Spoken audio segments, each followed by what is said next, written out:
Mr. Acting Speaker, today I rise to speak on the government's commitment to pursue full Caricom membership. Mr. Acting Speaker, Bermuda became an associate member of Caricom in July of 2003. The application for associate membership was announced by the POP government under Premier Jennifer Smith in 2002. It was then followed by a process of wide public consultation to obtain public comment and feedback. Over the past 20 years, Bermuda has participated as an associate member. Mr. Acting Speaker, communications and discussions have already begun with Her Excellency the Governor by the Premier of Bermuda on Bermuda's intention to make an application for full membership of the Caribbean community, commonly known as Caricom. The discussion was followed by an official written communication to Government House to begin the official processes of consideration by the British government. On Thursday, 17, 2023, during a bilateral meeting with the FCDO, that's the Foreign Commonwealth and Development Office, with Mr. David Rutley, the issue of a future application for full membership to Caricom was raised by Premier Burke directly with Mr. Rutley.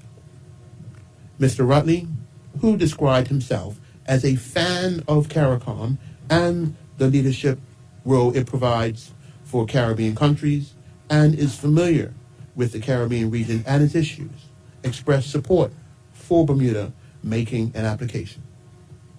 He encouraged Bermuda to begin the process and offer which we will oblige. I will also state that the governor was also at the meeting, which included other senior members of the FCDO team that regularly deals with matters related to the overseas territories. Mr. Acting Speaker, I would like to describe what benefits have been received by Bermuda through our associate membership. And these include, under health, the Caribbean Public Health Agency, CARPA, provided public health support during COVID and continues to provide support and information on ongoing public health matters. Leadership. Caricom members stood with overseas territories like Bermuda when the UK sought to impose beneficial ownership rules on us. Also, Caricom continues to support us with the challenge within the financial services and banking of de-risking by the U.S. on other small islands. Around disaster recovery, Caricom members support each other following natural disasters, especially hurricanes. Bermuda has benefited from their support, and we also lend support to other Caricom members. Under education, we have reestablished the opportunity for Bermudians to benefit from the University of the West Indies, a world-class institution at a lower cost than in other countries. Under athletics, Mr.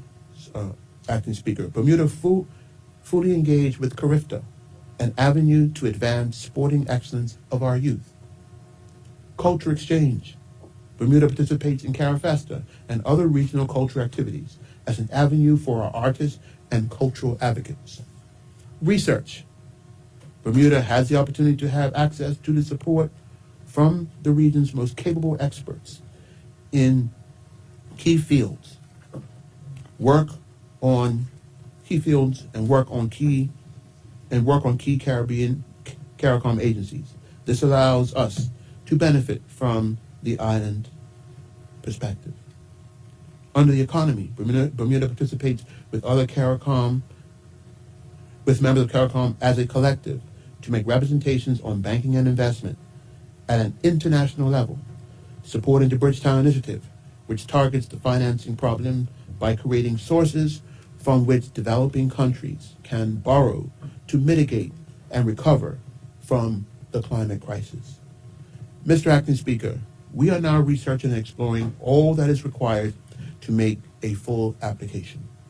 The official discussions have begun with the United Kingdom as to whether an entrustment is required or merely an amendment to an existing entrustment.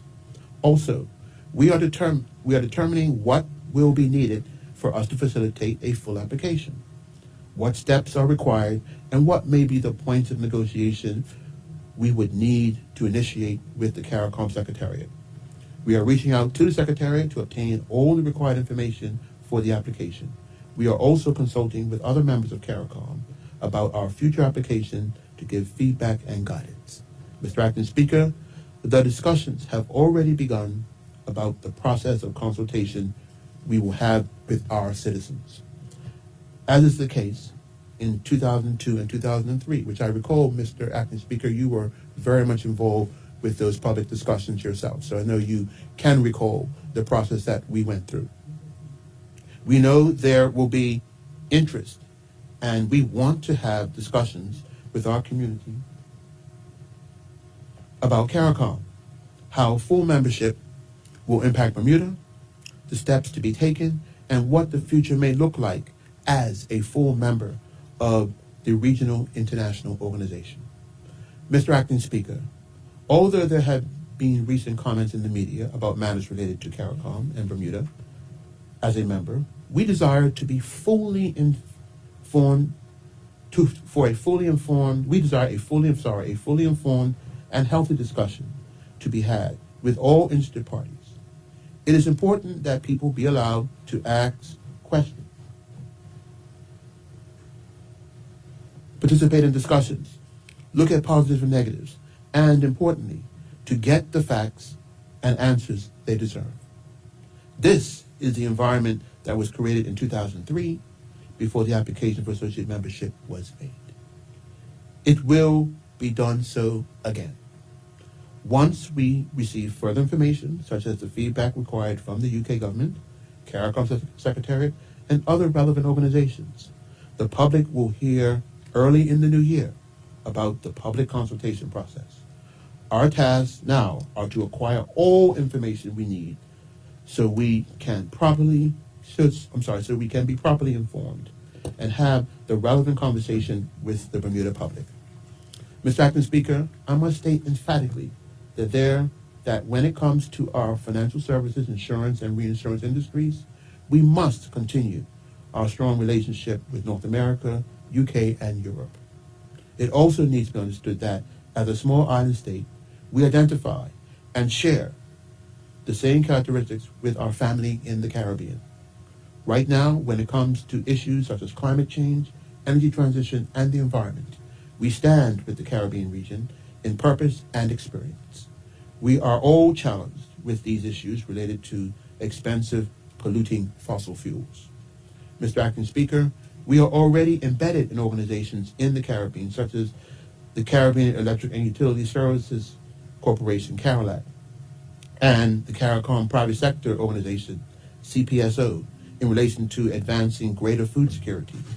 We regularly work together with other islands on internal crime and security issues, and our legislative and regulatory models for energy sector are similar to those established in the Caribbean region. We are using, Mr. Acting Speaker, similar experiences to shape our regulations on fuels to control and regulate fuel costs. It should also be noted that when fuels are priced globally, we are grouped with the Caribbean. We are strengthening our connections related to trade in the region. Many of our commercial services we enjoy are grouped with the wider Caribbean region. Mr. Acting Speaker, let us address the elephant in the room. This being the issue of immigration and free movement of labor. There have been comments made in the public that full membership of Caricom means mandatory requirements for us to open borders to Caricom citizens.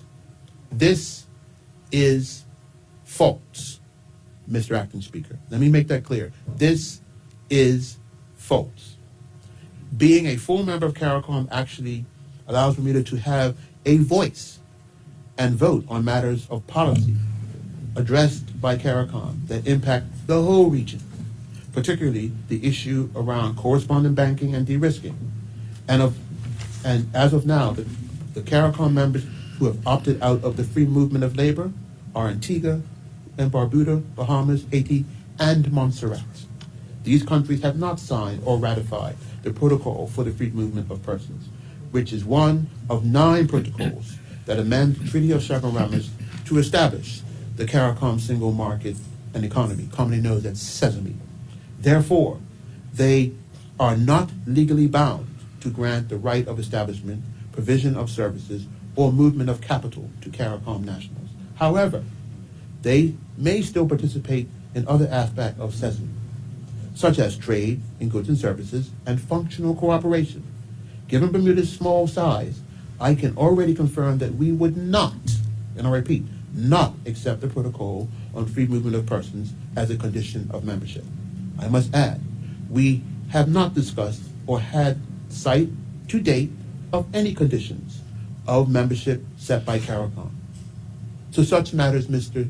Acting Speaker, are to be determined. Mr. Acting Speaker, we must recognize that most Bermudians are inextricably linked to the Caribbean through people and culture. Bermuda's history, Mr. Acting Speaker, and connection goes back centuries with the region, even before there was a United States, Canada, or the European Union as we know it. Bermuda's connections started with the Caribbean from the beginning of settlement. Many Bermudian companies have established long-standing businesses in the Caribbean. We continue to have many of our workers in a variety of sectors from the Caribbean. And finally, Mr. Acting Speaker, the world is small, and we are directly and indirectly impacted by world events, whether it be the war in Ukraine, a blockage of ships in the Suez, wildfires in Canada, or sandstorms from the Sahara. Mr. Speaker, this is not the 1980s, when views of connecting Bermuda with the Caribbean were very different among our country's leadership. It is important for Bermuda to establish relationships and alliances throughout the world. Throughout the world, Mr. Acting Speaker. It would be foolhardy to exclude relationships with other countries in the world. Thank you very much, Mr. Acting Speaker.